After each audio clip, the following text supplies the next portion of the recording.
Boa tarde, gente. Estou aqui me arrumando. Amanhã eu vou passar por um procedimento cirúrgico que eu vou falar nesse vídeo, então fiquem aqui comigo. Já me seguem lá no Instagram para vocês acompanharem tudo, que lá eu posto bastante story no meu dia a dia. Eu vou fazer uma cirurgia chamada conização, que é para retirada de uma ferida no colo do útero. E curte aqui, comenta bastante e vem comigo. Vou contar um pouquinho do relato de como tudo aconteceu e aí depois nós conversamos um pouquinho sobre o que é, porque é algo muito necessário, tá? Depois que eu ganhei a minha filha, hoje ela tem 1 ano e 5 meses. Depois que eu ganhei a minha filha, a minha menstruação desregulou bastante. Eu comecei a ter sangramento desregulado e muitas vezes. Então, assim, eu sempre estava sangrando. E aí eu fui ao médico, falei pro médico o porquê que estava acontecendo isso.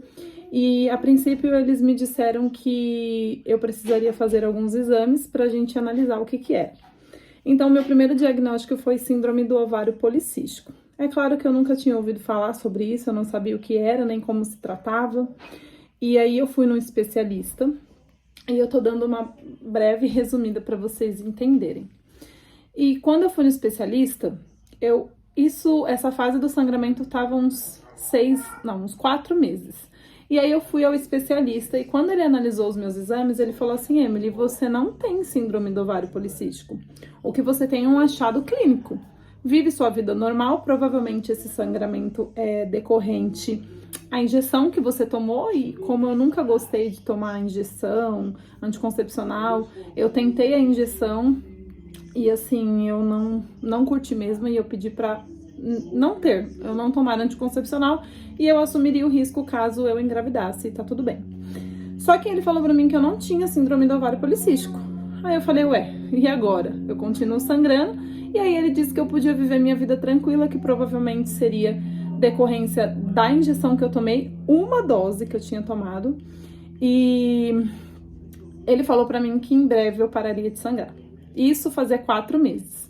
Passaram-se 1 ano.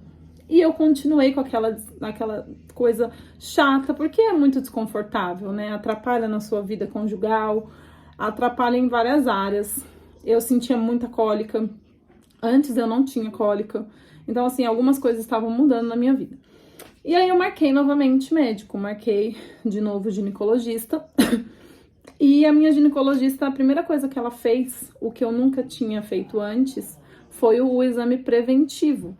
E quando ela colocou a espátula, né, ela já falou pra mim, Emily, você tá com uma ferida no útero e a gente precisa tirar um pedacinho pra fazer o preventivo pra gente entender aí como que a gente vai resolver essa situação. E aí ela fez isso, ela tirou um pedacinho e aí ela marcou pra mim uma colposcopia, que é um exame mais específico pra um ferimento no colo do útero, tá? E então eu fiz a colposcopia, é um exame tranquilo, mas assim, chato, é num consultório clínico mesmo, a gente entra lá no consultório médico, e aí eles fazem, né, eles fazem lá com uma espátula mesmo, sabe? E eles arrancam um pedacinho, e como não tem nenhum tipo de anestesia, eu senti bastante dor, bastante incômodo, mas foi bem rápido, bem tranquilo. E depois da colposcopia, a única coisa que eu senti foi cólica. Senti um pouquinho de cólica, mas tudo bem. Depois da colposcopia, inclusive, o meu sangramento ele diminuiu. Não sei o porquê, acredito que isso tem a ver também um pouco com milagre mesmo, porque as pessoas não dizem que realmente fica sangrando até resolver, né? Vocês vão entender onde eu vou chegar. E aí, eu fiz a colposcopia e ela disse que eu precisaria esperar, porque realmente ela analisou uma ferida grande e eu teria que fazer uma biópsia. E aí, o resultado da biópsia saiu, e o resultado da minha biópsia deu que eu tava com um pré-câncer no colo do útero, NIC3. Que é o estágio mais avançado do pré-câncer, então ele tá quase virando um câncer já. E aí veio a notícia e eu recebi esse diagnóstico, e é claro que eu também soube que eu precisaria operar. E quando se trata de algo no útero, uma mulher, mãe de família, que tem um esposo e que não... Eu tenho 2 filhas, mas eu gostaria de ter mais um. A gente se desespera, né? Aí eu falei, meu Deus, mas como assim? Colo do útero? E eu fui entender. Então, uma pessoa que é mãe de família, que tem um esposo, tem filhos, mas que gostaria de ter pelo menos mais um, quando recebe um diagnóstico de que talvez você precise, né, tirar o útero, porque a princípio as coisas que a gente começa a buscar e entender é tudo muito louco. E aí depois eu comecei a ver que não é tudo isso, né, mas a gente vai chegar lá. E aí eu fui e perguntei pra médica o que era aquilo, e ela me falou.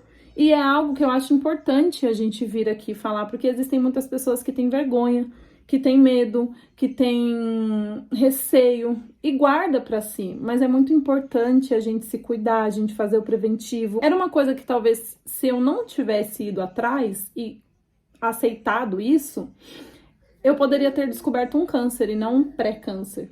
E esse câncer poderia ter me matado. Gente, o HPV... ele é um câncer no colo do útero e ele é uma doença sexualmente transmissível. Só que ele é um vírus que ele se aloja dentro do corpo da mulher e ele pode ficar escondido até 20 anos, e isso eu não sabia.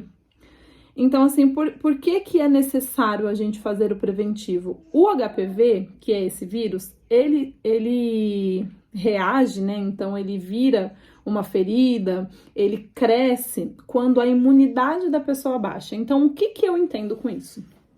Eu acredito que quando eu tive minha filha, a minha imunidade abaixou, e aí, por conta disso, essa ferida veio à tona. E então, o que eu quero falar para vocês?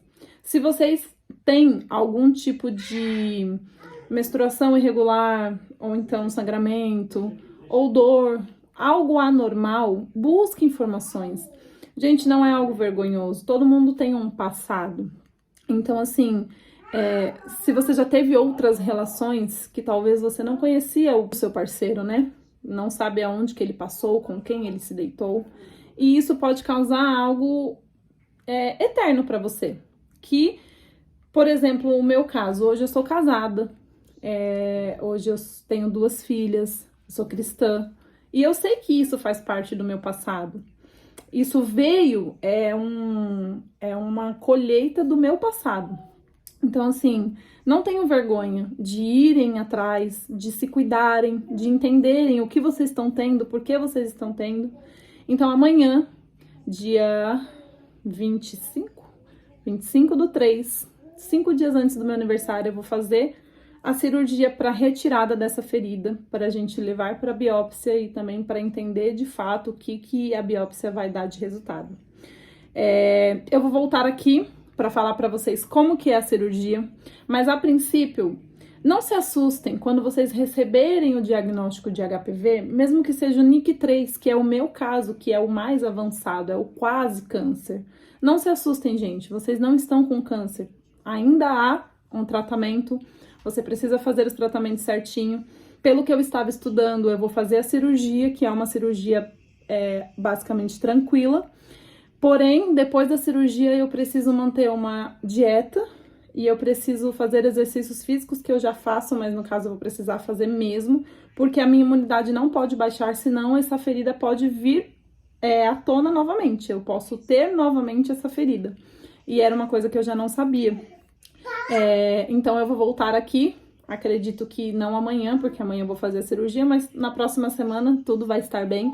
Eu quero dizer para vocês como foi a cirurgia. Eu já também estudei que essa cirurgia ela pode ser feita de 2 formas, ou dentro de consultório ou no centro cirúrgico. E o meu médico, os meus médicos, eles preferiram fazer no centro cirúrgico, porque no centro cirúrgico eles vão me sedar, eles vão me dar anestesia geral. E eu também vou tomar RAC, que acredito que é por conta do pós-operatório, para não sentir tanta dor. E aí, depois, quando eu acordar, eu já vou ter operado, já vai estar tudo certo. Mas existem médicos que fazem com anestesia local em consultório clínico, só que isso é um pouco desconfortável até, pelo que eu estudei. tá bom, gente? Mas a princípio é isso. Eu gostaria de agradecer a vocês por estarem aqui. Curta esse vídeo, compartilhe com alguém que tá precisando ou que tá passando por esse momento, que tá com medo, que recebeu um diagnóstico de pré-câncer, e aí a gente se assusta, a gente acha que a gente vai morrer, que a gente vai deixar a nossa família, mas isso não vai acontecer. O pré-câncer, ele tem solução, a gente pode operar, a gente pode tirar. E se você tá passando por isso, acalma o seu coração. Tá tudo bem, coloca aqui nos comentários também se você estiver passando por essa situação. Já se inscreve no canal para vocês saberem as próximas evoluções, os próximos passos. E é isso, gente. Muito obrigada. Beijo!